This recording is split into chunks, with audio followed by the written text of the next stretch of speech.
तो linear equation actually matrices की यहाँ पे हम बात करने वाले हैं। मैट्रिसेस को हम कैसे सॉल्व करते हैं। आप में से मैथ के स्टूडेंट तो हैं, कोई बंदा कुछ एक्सप्लेन करे, मैट्रिसेस के बारे में बताए। फॉर एग्जाम्पल अगर हम 2x2 मैट्रिक्स को सॉल्व कर रहे होते हैं तो एक्चुअली हम क्या कर रहे होते हैं, हमारा पर्पस क्या होता है 2x2 मैट्रिक्स को सॉल्व करने का, या फिर 2x2 मैट्रिसेस किस चीज को रिप्रेजेंट कर रहा है, कोई बताएगा।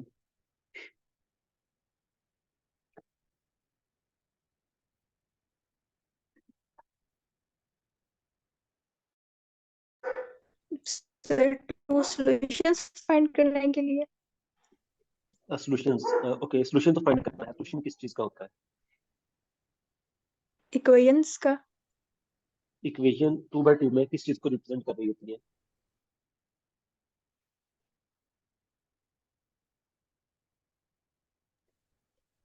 2x2 का अगर हम बात करें तो इक्वेशन क्या हो सकती है। फॉर एग्जाम्पल मैं कहता हूँ कि 2x plus y is equal to 5 and सब आई माइनस मिसिंग हो गया।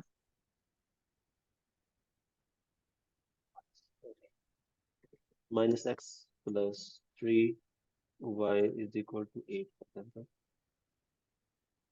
तो ये हमारे पास इक्वेशन है। जो मैट्रिक्स सिंपल इक्वेशंस का इनको जब सिस्टम होता है तो उसी को हम मैट्रिक्स में लेके जाते हैं ना, ये के लिए तो हम मैट्रिक्स नहीं बनाते। तो ये हमारे पास सिस्टम जी हो सर। गया, सिस्टम ऑफ टू इक्वेशंस। तो अगर आप देखें, ये जो पहली इक्वेशन है ये क्या चीज है, ये मतलब ग्राफिकली ये किस चीज को रिप्रेजेंट कर रही है, लाइन को। सर लाइन को। जी हम्म, तो जी जी। मतलब कि ये दो लाइनें हैं। जब हम 2x2 की बात कर रहे हैं तो 2x2 का मतलब क्या होगा, दो लाइन है उनका इंटरसेक्शन हम फाइंड करने की कोशिश करते हैं। ठीक है। जी और फिर इस पे आगे डिस्कशन होती है कि इंटरसेक्शन होगा या नहीं होगा, अगर होगा तो किस सूरत हाल में होगा और कब नहीं होगा। ठीक है। जी सर ठीक है। ओके ओके, थोड़ा सा इसको डिस्कस करते हैं सॉल्यूशन को, फिर हम जाते हैं पाइथन की तरफ और इसको सॉल्व करेंगे। तो दो लाइंस हैं, ठीक है, आप बस जस्ट इमेजिन कि दो लाइनें हैं। तो उनका इंटरसेक्शन मतलब क्या क्या पॉसिबिलिटीज हैं सॉल्यूशंस की। एक तो ये है कि दोनों लाइनें पैरेलल हो जाए। हम्म। जी सर, वो तो इंटरसेक्शन जीरो हो जाएगा, एम्प्टी हो जाएगा। तो उस केस में हम क्या कहेंगे कि इसका सॉल्यूशन एग्जिस्ट नहीं नहीं करता। करता। ठीक है। अगर दोनों जी लाइनें पैरेलल हो पैरेलल जाए। हो जाए, इंटरसेक्ट नहीं कर रही। जी ओके, एक तो ये हो गया। अब दो लाइनें हैं जो कि नॉन पैरेलल है, तब क्या जी होगा। सर, या तो वो तब सिंगल पॉइंट पे इंटरसेक्ट करेंगे, ठीक है। और या फिर मल्टीपल पॉइंट पे भी, मतलब more than point one point पे भी इंटरसेक्ट कर नहीं नहीं, सकती हैं। नहीं कर सकती ना, मतलब कि ये हमारे पास सॉरी स्ट्रेट दो लाइंस है। लाइंस है। सॉरी लाइंस है, लाइंस है। Sorry sorry line. हाँ। तो अगर जी पैरेलल नहीं है तब क्या हो सकता है, तब वो किसी न किसी पॉइंट पर लाजमी इंटरसेक्ट करेंगी। इंटरसेक्ट करेंगी। जी जी तो जब इंटरसेक्ट करेंगे तो हमारे पास यूनिक सोल्यूशन आएगा। जो जी पैरेलल पैरेलल में दो केसेस हो सकते हैं ना। पैरेलल में हम कह सकते हैं कि ओवरलैप कर रही हैं, जब ओवरलैप करेंगी तब क्या कैसा सोल्यूशन होगा, तब तो तो इनफाइनाइट। Infinite sir solution. ठीक है इन्फिनिट ना, मैनी सॉल्यूशन। इनफाइनाइट में सॉल्यूशंस हो जाएंगे। और ओके, ये सिस्टम है। आप कोई एग्जांपल दे सकते हैं पैरेलल, जिसमें पैरेलल लाइंस हो। पता नहीं स्पेलिंग क्या है पैरेलल लाइंस, कोई बताएगा पैरेलल लाइंस लिखवाएगा इक्वेशन।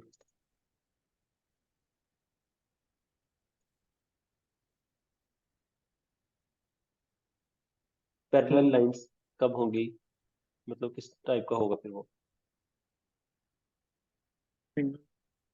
अगर मैं इसी को लिखता हूँ 2x, ओके, जो सिस्टम यहाँ पर आपको नजर आ रहा है क्या ये पैरेलल है या नहीं है, मतलब कि इसका सोल्यूशन एग्जिस्ट करेगा, यूनिक है या किस टाइप का इसका बिहेवियर है, लिखने में क्या पता चल रहा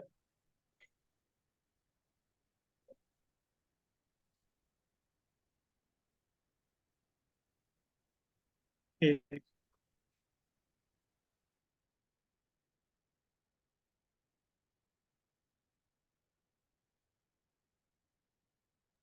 सॉल्यूशन तो सर इसका एग्जिस्ट सर करेगा। सॉल्यूशन तो एग्जिस्ट करेगा और यूनिक।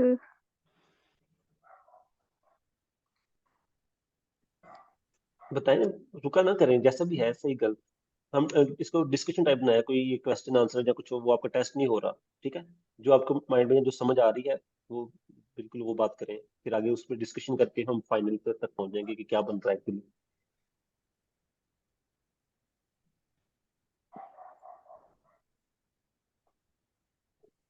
सर यूनिक भी है।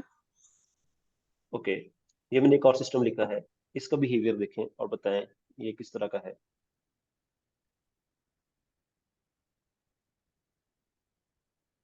अगर हम इसको सॉल्व करते हैं तो क्या इसका कोई सोल्यूशन एग्जिस्ट करता है?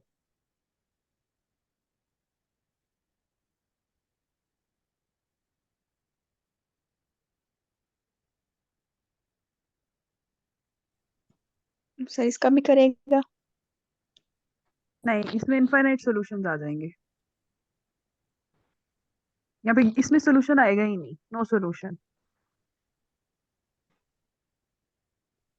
ठीक है, तो आगे जस्टिफाई भी करें उसको, जो भी आपका कमेंट है ना उसको बताएं। अगर इनफाइनाइट सोल्यूशन को आएंगे अगर तो कैसे ऑगमेंटेड आएंगे? मैट्रिक्स के फॉर्म में सॉल्व करें तो जब आप सेकंड रो या फर्स्ट रो के एलिमेंट्स को रिमूव करने लगेंगे तो 0 इज इक्वल टू समथिंग आ जाएगा, तो नो सॉल्यूशन हो जाएगा। ओके, मैं एक और सिस्टम लिख देता हूँ, इसी को थोड़ा सा मॉडिफाई कर देता ये हूँ। दोबारा बताइएगा जो भी बताया कि इस तरह से पता चलेगा। ओके, मैं बताऊंगा, अभी आपके जो भी कमेंट्स हैं ना वो आप करते रहें। अच्छा, आपके पास अभी ये एक सिस्टम है, एक ये सिस्टम है और एक ये सिस्टम है, इसका तो सबको क्लियर है ना कि ये हमारे पास क्या है, यूनिक सोल्यूशन एग्जिस्ट करेगा। जब आप मैट्रिसेस की बात करते हैं या सिस्टम की बात करते हैं, हम कब कहते हैं सोल्यूशन एग्जिस्ट करेगा? अगर आप समटाइम्स आपको पता होगा कि आप रैंक भी चेक कर रहे होते हैं। रैंक के थ्रू आपको पता है कि हम कैसे चेक करते हैं? है तो सभी मैथमेटिक्स के स्टूडेंट पता होना चाहिए यार, मतलब आई होप कि सबको पता होगा। हम कहते हैं कि अगर फुल रैंक मैट्रिक्स है तो उसका सोल्यूशन एग्जिस्ट करता है। फुल रैंक का मतलब क्या होता है? There is no dependent row in the system, ठीक है। और सबसे मतलब कि जी सिंपल जो इजिएस्ट जो फर्स्ट लुक में हम देखते हैं ना, वो हम देखते हैं जो हमारे पास सिस्टम है वो डिपेंडेंट है या इंडिपेंडेंट है, ठीक है। अभी हम पहला देखें तो वो जी ये क्या है हमारे पास, इंडिपेंडेंट है। इंडिपेंडेंट। जब दो लाइंस इंडिपेंडेंट है, उसी पर डिपेंड ही नहीं कर रही, ठीक है, तो ये इंटरसेक्ट करेंगे कहीं ना कहीं पर। मतलब अगर तो पैरेलल होती ना, मतलब पैरेलल का मतलब है कि they are moving in the same direction, they are moving with the same tilted. लेकिन उसमें होता क्या है कि उसमें स्केलिंग हो जाती है, शिफ्टिंग हो जाती है। लेकिन उसको फिर हम कह देते हैं कि ये डिपेंडेंट है। लेकिन इसमें ऐसा कोई केस नहीं है, मतलब इसका यूनिक सोल्यूशन एग्जिस्ट करता है। अब इसमें जब हमने देखा क्या इसमें जी डिपेंडेंसी ठीक है, है। इस सिस्टम में एक इक्वेशन दूसरे पर डिपेंड कर रही है। जी सर। अगर इसको 2 से मल्टीप्लाई करें, लेकिन मुकम्मल तौर पर डिपेंड नहीं कर रही। जी बिल्कुल। अब होगा क्या जब हम इसको सॉल्व कर रहे होंगे? मतलब कि आपने ऊपर वाली को 2 से मल्टीप्लाई करके दोनों को माइनस करने की कोशिश की, फॉर एग्जाम्पल जैसे आप बिल्कुल हम इक्वेशन को ऊपर नीचे रख के सॉल्व कर रहे होते हैं, मतलब प्लस माइनस करके। जी like sir. We are trying to eliminate one of the variable, लेकिन ये दोनों के दोनों ही एलिमिनेट हो जाते हैं यहाँ पर। तो हमें मिलता क्या जी है सर। यहाँ पर? ऊपर 2 से मल्टीप्लाई कर दिया, दोनों को माइनस कर दिया, हमारे पास क्या बचा? 0 is equal to a non zero one value, ठीक है, जी 1 या -1 जो भी आप कह लें, वो एक ही बात जी। है क्योंकि एक साइड पे तो 0 पड़ा हुआ है। तो क्या ये पॉसिबल है कि 0 किसी नॉन जीरो वैल्यू के इक्वल आ जाए? No sir. तो इस केस में हम कहेंगे कि जो सोल्यूशन है वो क्या है, इसका सोल्यूशन एग्जिस्ट नहीं करता। अब जी ये वाला क्या है? जब इसको 2 से मल्टीप्लाई किया और माइनस किया तो हमारे पास क्या आ गया? 0 is equal to 0। Zero total dependent है। इक्वेशन सेटिस्फाई हो गई है। आप जो मर्जी जी वैल्यू पुट कर दें, फिर यहाँ पर इनफाइनाइट सॉल्यूशंस एग्जिस्ट करेंगे। एक इक्वेशन को हम हटा देंगे, इस केस में हम क्या करते हैं फिर कि दोनों मुकम्मल तौर पे एक दूसरे पर डिपेंडेंट है, तो एक इक्वेशन खत्म होगी, मतलब सेकंड वाले को हम 2 पे डिवाइड कर दें या फर्स्ट वाले को 2 से मल्टीप्लाई कर दें, तो सेम इक्वेशन होगी। हम सेम इक्वेशंस को दो दो सेम इक्वेशन को सॉल्व नहीं करेंगे, हम उनमें से एक इक्वेशन को रखेंगे, एक को हम खत्म कर देंगे, मतलब हटा देंगे। बाकी जो एक इक्वेशन बचेगी, now we have one equation with two variables. एक इक्वेशन में दो वेरिएबल्स होंगे तो फिर हम क्या करेंगे? पैरामीटर को लेकर आएंगे। फिर आप एक्स या वाई में से किसी को कह दें कि ये पैरामीटर है, और फिर पैरामीटर कहाँ से, फॉर एग्जाम्पल टी आप कह देते हैं, Y is equal to T, और एक्स एक्सप्रेस हो जाएगा इन टर्म्स ऑफ टी, और टी बिलोंग कर जाएगा रियल नंबर को। तो फिर आप कहेंगे कि जैसे जैसे टी वेरी करेगा, हमारे पास उसके अगेंस्ट एक्स की वैल्यू आती जाएगी जो कि इस इक्वेशन को सेटिस्फाई करेगी। Then we can have infinite solutions in this case. ये दोनों इक्वेशंस को देख लें, दोनों में क्या डिफरेंस है। ठीक है, लेफ्ट हैंड साइड आपको लग रही है बिल्कुल एक जैसी, ऐसा ही है, जी सर, और राइट साइड में थोड़ा सा डिफरेंस है। डिफरेंस है। हम्म, क्लियर हुआ यहाँ तक? जी सर। मतलब कि अब ये तीन सिचुएशंस हमने डिस्कस कर ली हैं कि यूनिक सोल्यूशन है और यहाँ पर नो सोल्यूशन है। नो सोल्यूशन कब होगा? जब हमारी इक्वेशन सेटिस्फाई नहीं हो रही, zero is equal to some non zero value आ गया, और यहाँ पर हमारे पास zero is equal to zero आ गया, ये ट्रू है। इस केस में हम एक इक्वेशन को खत्म कर देंगे, एक इक्वेशन को सॉल्व करेंगे with the help of parameter, then we can have infinite solutions in this case. ठीक है, जी सर। तो ये तीन केसेस, ये तीन हमारे पास मेन बनते हैं, जिसको हम इन टर्म्स ऑफ कंसिस्टेंट और इनकंसिस्टेंट सिस्टम की तरफ भी लेके जाते हैं, यहाँ पर डिस्कस करते हैं। तो मेन जो बेसिक आइडिया वो यही रहता है, चाहे आप जिस डायमेंशन में मर्जी चले जाएं, मतलब आपका मैट्रिक्स जितना मर्जी बड़ा हो जाए। ओके, जब आप 2 by 2 को सॉल्व कर रहे हैं, तो then you are actually trying to find the intersection of two lines, और जो इंटरसेक्शन होगा अ, वो अगर मतलब कि ओवरलैप नहीं कर रहे, तब आपके पास एक पॉइंट होगा। या फिर अगर हम यूनिक सोल्यूशन की बात करें, तो इसका यूनिक सोल्यूशन एग्जिस्ट करेगा, वो क्या होगा? वो एक पॉइंट होगा। Single.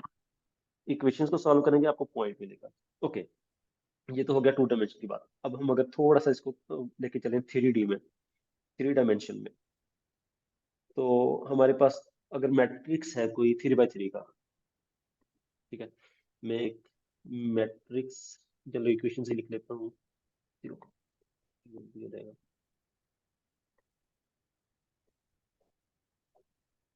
Plus minus z and plus 3z, and then we can have one more equation. Okay, and 3 by 2. Okay, अब हमारे पास आ गया 3 by 3 का सिस्टम। इसमें आप क्या कहेंगे? लाइक जब आपने वहां पर कहा कि ये जो है, हर एक जो रो है वो एक लाइन है, like first row means first line, second row means second line, and we are trying to find the intersection of this lines. इस केस में आप क्या कहेंगे? ये जो फर्स्ट रो है, ये किस चीज को रिप्रेजेंट कर रही है? ये प्लेन को जाहिर करेगी। प्लेन। तो यहाँ पर हम प्ले करेंगे प्लेन्स के साथ। Now we have 3 planes, like this is the first equation of plane, second equation of plane and third equation of plane. Plane मतलब यू कैन से आप thick sheet type thing, like. तो हमारे पास यहाँ पर 3 planes हैं, यहाँ पर हमने प्लेन्स का इंटरसेक्शन फाइंड करना है। जी। तो प्लेन्स का इंटरसेक्शन क्या होता है? तो एक जब लाइन दो आएगी या लाइन आ सकती है, मतलब इसमें ज्यादा पॉसिबिलिटी ये है कि आपके पास लाइन आ रही है, जैसे वहां पे पॉइंट आता है, हम एक डायमेंशन कम चले जाते yes, हैं ना। जी जी मतलब 2 डायमेंशन लाइन इज लाइन, हम कहते हैं कि 2 डायमेंशन है, तो हम पॉइंट में चले गए, 1 डायमेंशन चले गए। यहाँ पर हमारे पास प्लेन है, अ, मतलब इक्वेशन 3D है, हम प्लेन्स के साथ प्ले कर रहे हैं, तो what we will get is a line. तो यहाँ पर केसेस वही रहेंगे, 2 प्लेन्स आपस में ओवरलैप हो रहे हैं, 2 प्लेन या ये जो प्लेन्स है 3, ये आपस में इंटरसेक्ट कर रहे हैं, किसी एक पॉइंट पे कर रहे हैं, या एक लाइन पे कर रहे हैं, या ओवरलैप कर रहे हैं। केसेस तो वही वाले रहने वाले हैं जितने भी इक्वेशंस हो जाए। लेकिन ये है कि 2D जी का मतलब है कि हम लाइंस के साथ खेल रहे हैं, 3D का मतलब है प्लेन्स के साथ। ऐसे 4D 5D डायमेंशन हायर होती जाती है, लेकिन हम मैक्सिमम के 3D तक ही इसको थोड़ा सा विजुलाइज कर पाते हैं, आगे तो हम विजुलाइज ही नहीं कर पाते कि 4 डायमेंशन का जी मतलब है क्या। ओके, ये तो एक बात होगी। अब हम बात करते हैं सॉल्यूशंस की। अगर हमारे पास फॉर एग्जाम्पल ये वाला ही सिस्टम है, बहुत सिंपल सा है, तो इसको हम सॉल्यूशन कैसे फाइंड करते हैं?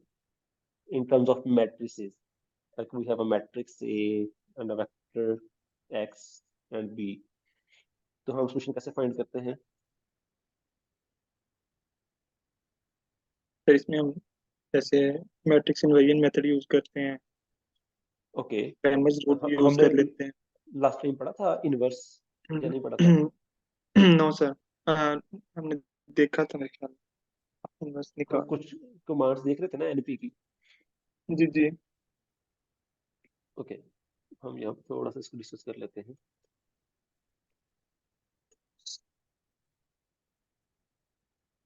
ओके, मैट्रिक्स मैट्रिक्स अगर मेरे पास एक मैट्रिक्स ए हो, मैं यहाँ पे लिख लेता हूँ कोई भी मैट्रिक्स, कोई भी लिख सकता हूँ। मैं ये लिख रहा हूँ ताकि अगर किसी को लैटिक्स में थोड़ा सा इशू है ना, तो उसको पता चल रहा है कि हम लैटिक्स में अगर काम करना पड़ता है, या ताकि उसको भी पता चल रहा है कि लैटिक्स में हम कैसे लिखते हैं। जी ये सर, लैटिक्स तो लैटिक्स टाइप लैटिक्स की नहीं ही आता चीज है। बिल्कुल। लैटिक्स नहीं किया हुआ कभी भी, और उस पर वर्क कभी नहीं किया। कोई नहीं, कभी जरूरत पड़ जाती है ना करने की। जी जी बिल्कुल। ओके, तो हम कैसे लिखेंगे? मतलब डॉलर साइन तो हम यूज करते हैं मैथमेटिक्स के लिए, ताकि जब मार्कडाउन में हम लिख रहे हो, कोई मैथमेटिकल चीजें हम लिखने लगे तो उसके लिए हम डॉलर साइन यूज करते हैं। सिंगल भी यूज कर सकते हैं, डबल। सिंगल का मतलब होता है इन लाइन, और डबल का मतलब है कि सेंटर में आ जाएगा इक्वेशन, जो भी चीज है आपके पास। तो वी कैन जी बी मैट्रिक्स सिंपल 2x2 का ही मैट्रिक्स लिख लेते हैं। मैं कर देता हूँ for example 1 and 2, next line हमारे पास है 3 4 3 and 4 and B matrix matrix. तो ये मेरे पास एक सिंपल सा मैट्रिक्स है, इज इक्वल टू 1 2 3 4। तो इसके साथ मैं एक बी भी लिख लेता हूँ।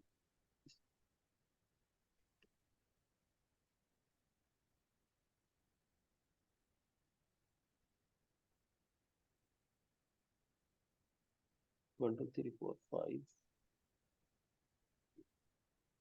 सिक्स।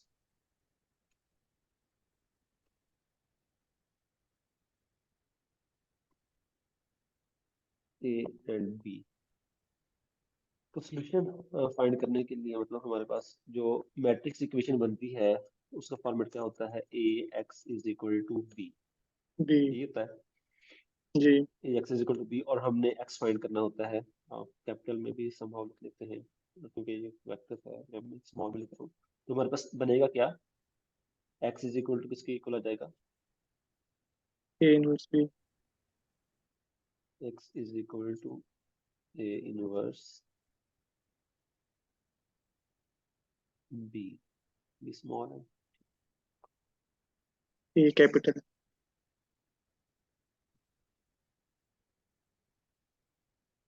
ए इनवर्स बी। ठीक है। ये सिंपलेस्ट वे हम यूज करते हैं, कब यूज करते हैं? जब हमारे पास मैट्रिक्स 2 बाय इनवर्टिबल 2 हो, का।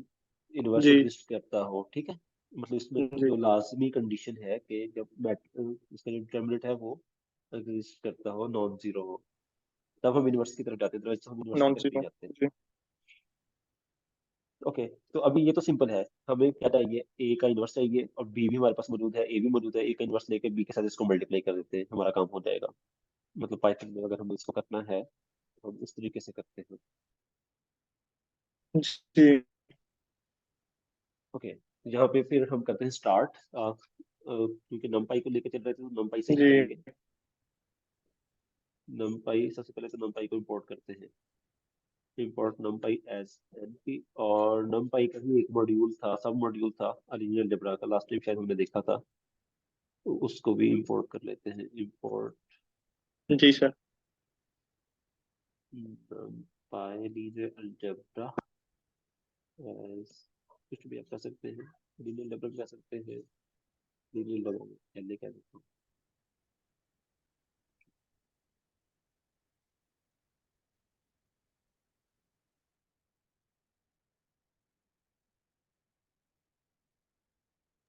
अभी जो मैट्रिक्स है मेरे पास, ए इज इक्वल टू, तो हमने लास्ट टाइम एनपी को यूज करते हुए लिखा था ना, अरे के तौर पे लिखा था। तो वही लिखते हैं, एनपी डॉट अरे। और अरे में हमारे पास क्या आ गया था? टू डायमेंशनल है, तो ऐसे यूज करेंगे 1 2 एंड 3 4।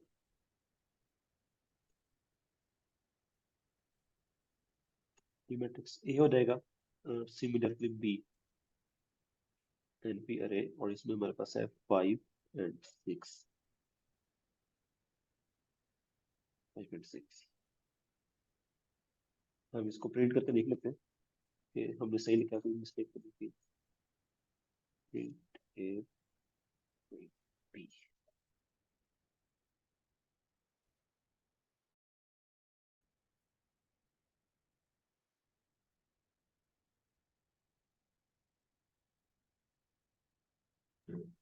तो ये मेरे पास आ गया 1 2 3 4 ए मैट्रिक्स, और ये है मेरे पास बी मैट्रिक्स 5 6। अभी हम करते जी हैं ए इनवर्स फाइंड करते हैं। उसको मैं लिख लेता हूँ ए इनवर्स, पे भी आप नाम दे सकते हैं। A inverse is equal to, मेरे पास आ जाएगा एल ए में से हम देंगे इनवर्स आई एन बी, वो पड़ा हुआ है आई एन बी। इनवर्स किसका लेंगे, ए का। और मैं इसको प्रिंट भी करवा लेता आपकी आवाज़ हूँ। बड़ी कट रही है। हेलो, मेरी आवाज आ रही है अभी? जी आ रही है लेकिन कट रही थी काफी ज्यादा। पता नहीं, लाइट गई हुई है शायद, इस वजह से ना इंटरनेट स्लो चल रहा है। ओके, तो ये हमने ले लिया ए इनवर्स। अब हमारे पास ए इनवर्स आ गया, बी हमारे पास पड़ा हुआ है। अब हमने क्या करना है, सिंपल मल्टीप्लीकेशन करनी है ए इनवर्स की बी के साथ। तो हमारे पास क्या आ जाएगा, एक्स आ जाएगा। X is equal to A inverse जो भी हमने कैलकुलेट किया, ए इनवर्स। और ए इनवर्स को किसके साथ क्या करेंगे, मल्टीप्लाई कर देंगे, डॉट प्रोडक्ट कर देंगे, डॉट बी, स्मॉल बी हमारे पास पड़ा हुआ है। then we can see the value of x। तो ये हमारे पास इसका सॉल्यूशन आ गया। ये तो एक मतलब कि बहुत ही टिपिकल सा वे था। हमने खुद से मतलब किया, ए इनवर्स को बी से मल्टीप्लाई कर दिया, लेकिन इसके बिल्ट इन है, मतलब आपको ऐसा करने की जरूरत नहीं है। लेकिन वैसे बता रहा हूँ कि अगर मैथमेटिकली हम ये वाला काम कर रहे होते हैं ना, किसी पेज पे कर रहे होते हैं, तो आप उसको खुद से कैसे कर सकते हैं। जी जी अभी हमने खैर कुछ फंक्शन तो हमने बिल्ट इन यूज किया, जैसे इनवर्स हमने बिल्ट इन यूज किया, डॉट प्रोडक्ट हमने बिल्ट इन यूज किया। लेकिन हम इस तरीके से चले कि ए इनवर्स फाइंड करें पहले, फिर बी, फिर दोनों का प्रोडक्ट कर लें। लेकिन डायरेक्ट आप सॉल्व की कमांड लगा के भी कर सकते हैं, एक लाइन में भी हो जाएगा, वो कोई इशू नहीं है। तो इसमें ये था कि आपने ए और बी अलग अलग से डिफाइन कर दिए, ए मैट्रिक्स क्या है, बी मैट्रिक्स क्या है, और फिर इनवर्स फाइंड कर लिया, और फिर आपने दोनों को मल्टीप्लाई कर दिया। तो इस तरीके से आपने फाइंड कर लिया सोल्यूशन। किसी जी। को कोई क्वेश्चन है यहाँ तक?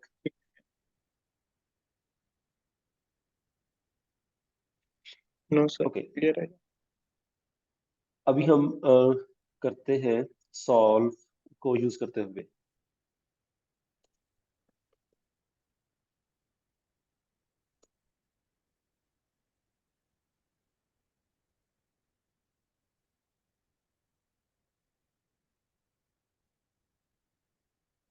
तो एनपी का ही फंक्शन है एक, एनपी डॉट एल ए, बल्कि एल ए हम डायरेक्ट लिख सकते हैं, एल ए डॉट सॉल्व। ठीक है, और इसमें हम लिख देंगे ए कॉमा बी। एल ए क्या चीज है, एल ए यहाँ पर डिफाइन है। एनपी नंपाई क्या है असल में, NP dot linear algebra. Last time जो हम कर रहे थे ना, तो लास्ट टाइम हमने सिर्फ जी एक लाइब्रेरी इंपोर्ट की थी, ऊपर वाली। और जब हम वो कुछ फंक्शंस मैंने आपको दिखाए थे यूनिवर्स वाले और ये वो, उसके साथ मैं लीनियर अलजेब्रा अलग से लिख रहा था। आज मैं नहीं लिख रहा, क्योंकि मैंने ऑलरेडी उसको इतना इंपोर्ट कर लिया है। इस नाम की बजाय मैं सिर्फ एल ए यूज कर रहा हूँ। जब मैं एल ए लिखता हूँ तो उसका मतलब होता है कि मैं ये चीज लिख रहा हूँ, numpy dot linear algebra. Okay, तो मैंने यहाँ पर लिखा L A dot G G. Solve A B. तो ये मेरे पास सॉल्यूशन आ गया। ये हमने खुद से किया था ए इनवर्स को बी से मल्टीप्लाई करके, और ये जो इनका बिल्ट इन का फॉर्म फंक्शन कि आप सिर्फ ए बी डिफाइन करें और सॉल्व का लगा के, तो आप सिंपली सॉल्व कर लें।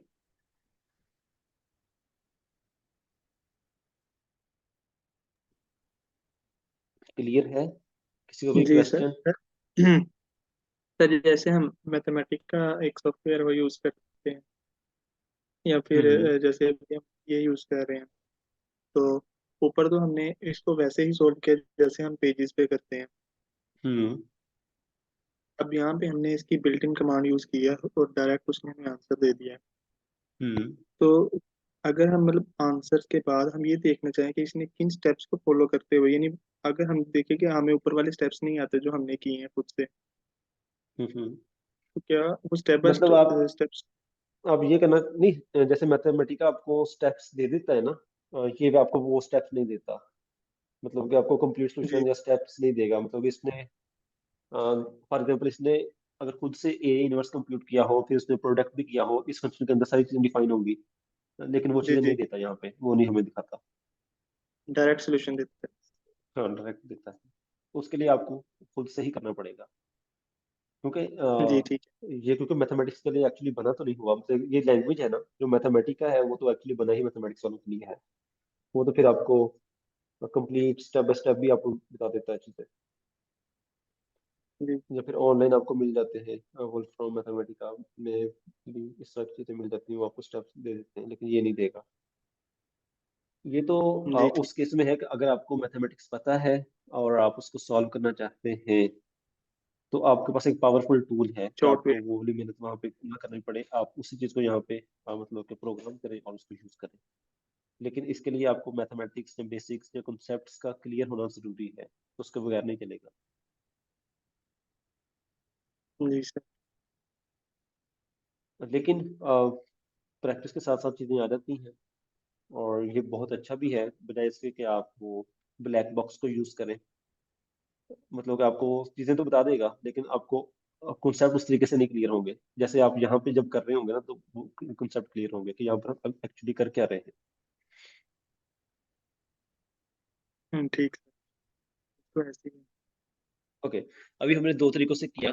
एक तो हमने कर लिया कि इनवर्स के तरीके से ही। कर लें, और फिर हमने किया कि सॉल्व का फंक्शन यूज कर लें। ठीक है। जी ओके, अब मैं मैट्रिक्स को अगर थोड़ा सा चेंज करता हूँ, फिर देखता हूँ क्या होता है। मैट्रिक्स में इधर से उठा लेता हूँ, ये पड़ा हुआ है।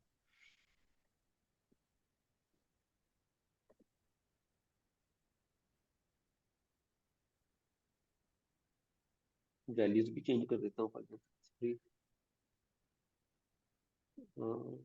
बल्कि 1 2 3 4 को रहने देता हूँ, इसके आगे ना एक लाइन और ऐड करने वाला हूँ। 1 2 3 4 5 6, उधर आगे फिर 7 8 7 8।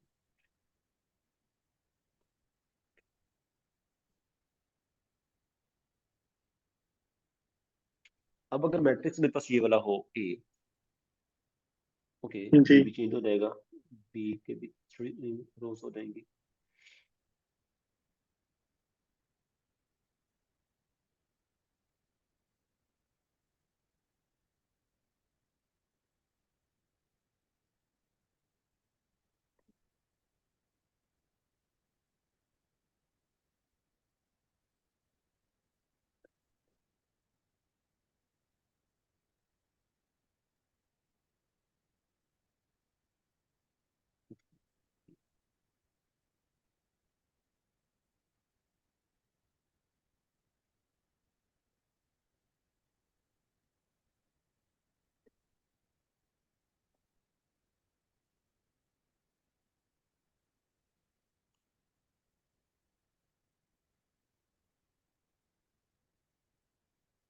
ओके, अब ए मेरे पास ये वाला हो गया, बी मेरे पास ये वाला हो गया।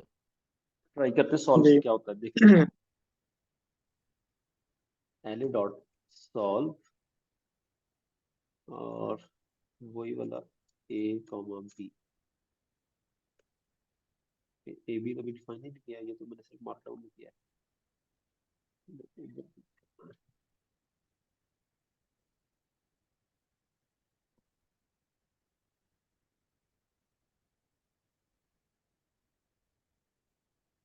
1 2 3 4 7 8।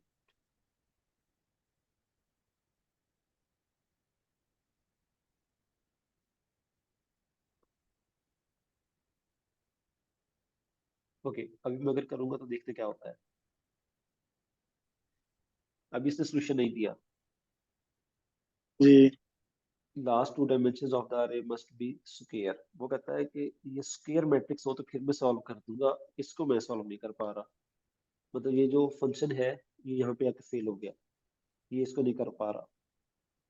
सॉल्व नहीं कर पा रहा, क्योंकि हमारे पास मैट्रिसेस हैं जो इस टाइप के हैं, स्क्वायर नहीं है, स्क्वायर नहीं है तो डिटरमिनेंट भी नहीं निकलेगा, डिटरमिनेंट भी एग्जिस्ट नहीं करेगा, तो हम इसको कैसे करें?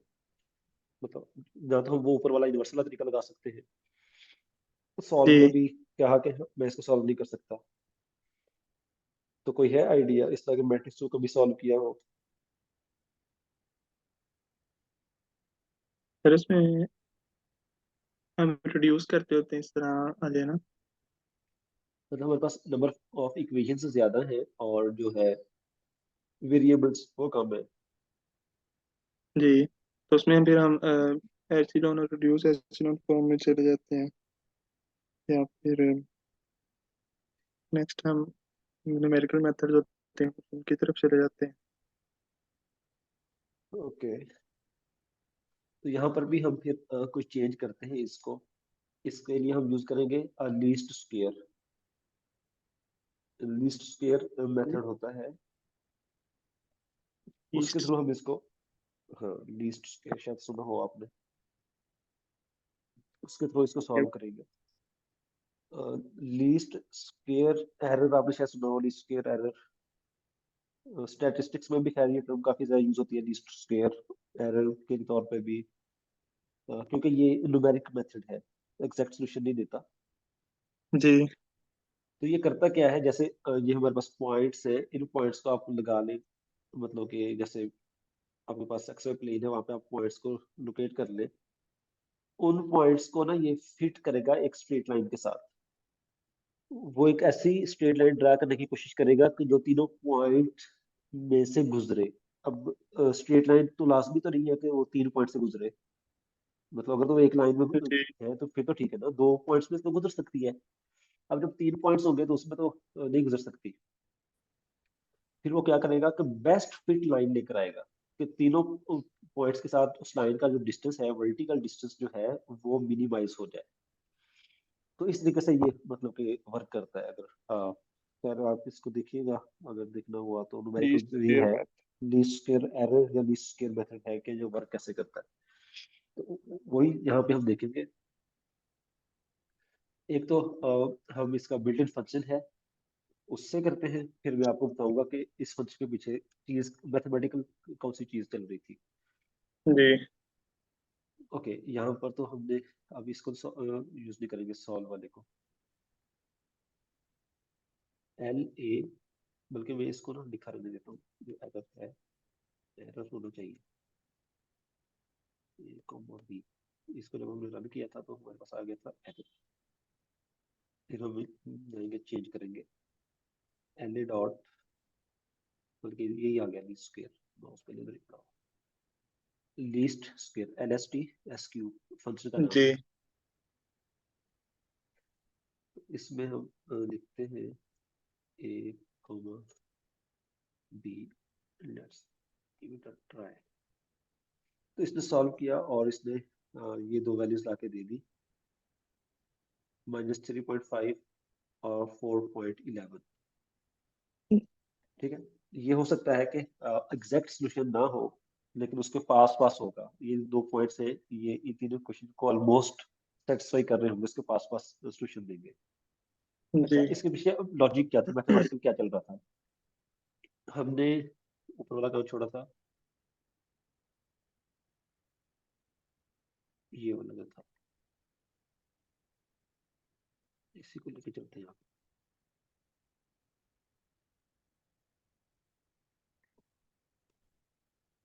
ये था A X is equal to B और एक्स इक्वल आ गया था ए इनवर्स बी के। जी इसी को फर्दर करते हैं कि अगर मैं यहाँ पर मल्टीप्लाई कर दूं, ए इनवर्स बी तो मेरे पास पड़ा हुआ है ना,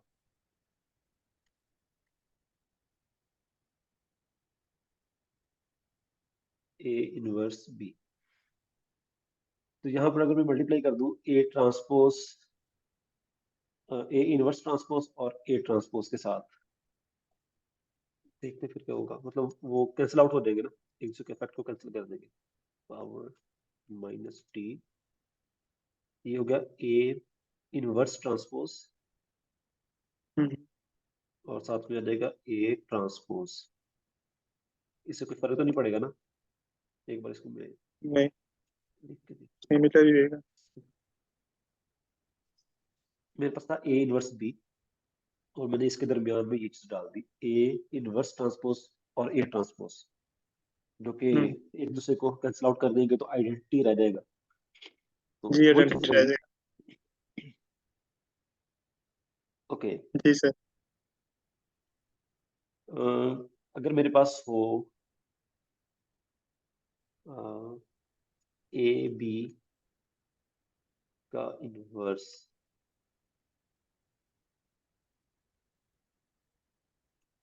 तो ये किसके इक्वल आएगा ये मुझे बताएं।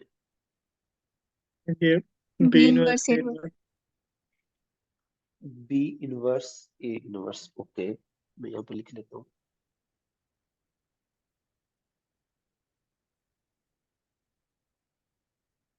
बी इनवर्स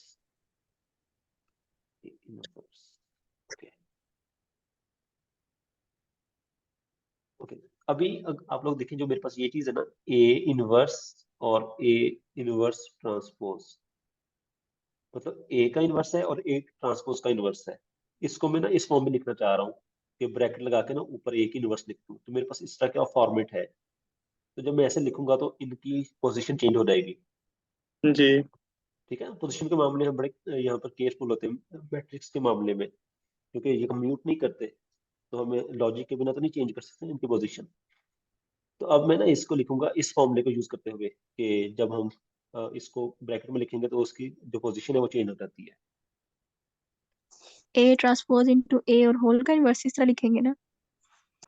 मेरे पास आ जाएगा ए ट्रांसपोज, ठीक है, और into A A. Transpose A, और इसका हो जाएगा इनवर्स। ठीक हो गया, ये दो टर्म्स होगी। इसको हम देख लेते हैं तो सही लिख रहा हूँ या नहीं।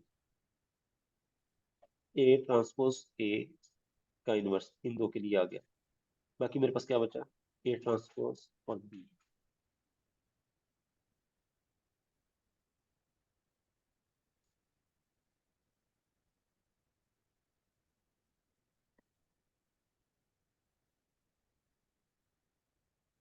सही है। G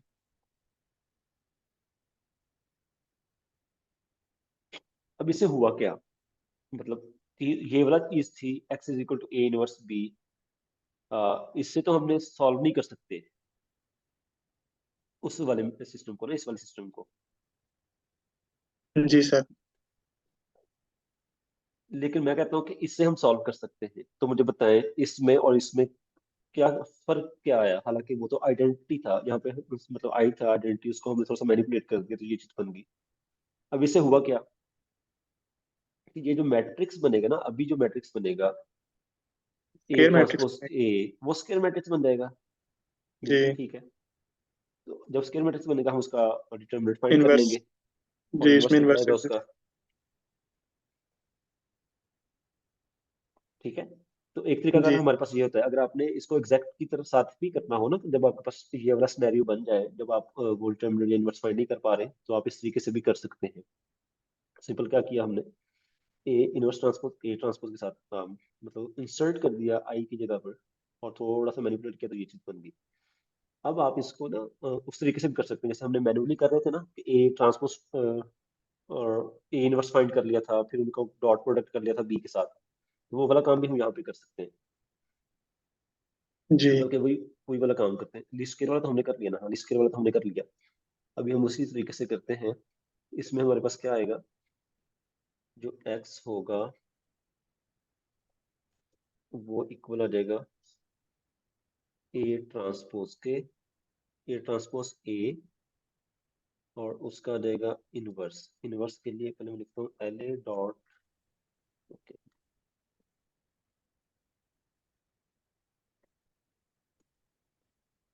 L A dot inverse. L A dot inverse, inverse किसका आएगा, ए ट्रांसपोज का। ए डॉट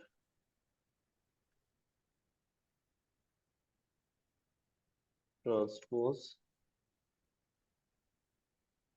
और फिर मल्टीप्लाई कर देते हैं मैट्रिक्स ए के साथ। L P dot matrix A में टी, ये तो मेरा ये वाला हो गया ए ट्रांसपोज ए का प्रोडक्ट और उसका हो गया इनवर्स। उसके बाद फिर प्रोडक्ट है ए ट्रांसपोज के साथ, ए डॉट ये ट्रांसपोज, उसके बाद बी के साथ।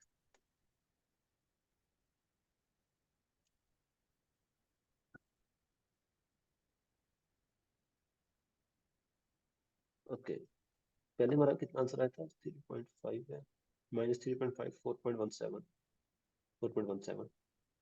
ठीक है, वही चीज आ गई।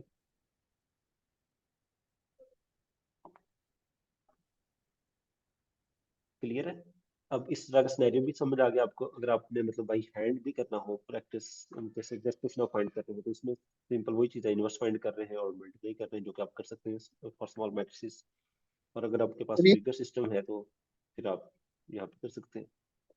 ये जो बाद में टेक्निक हमने लास्ट पे यूज करके जैसे मतलब अभी किया ट्रांसपोज को मल्टीप्लाई और वो किया था, ये हमारी ये लीस्ट स्क्वायर या ये भी वही चीज है।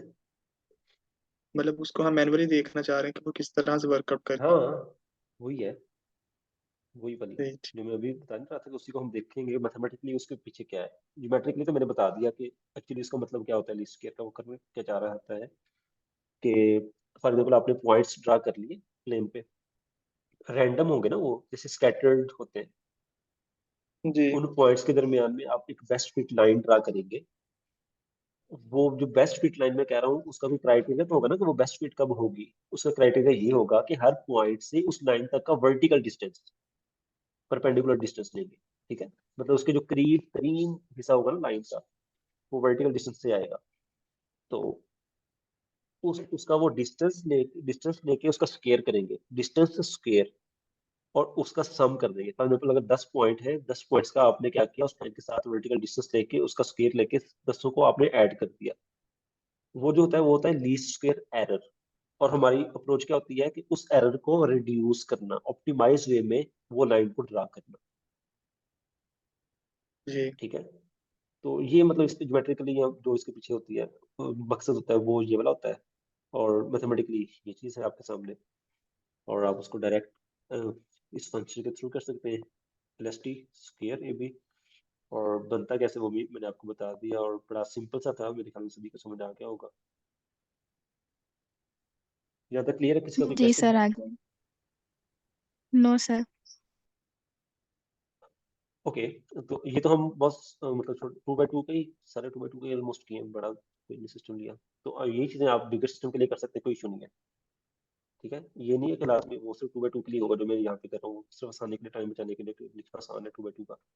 लेकिन आपके पास जितना भी बड़ा मैट्रिक्स है आप इस तरीकों से कर सकते हैं इजीली। जी ठीक। चलो ठीक है, आज के लिए करते हैं कमेंट रिकॉर्ड।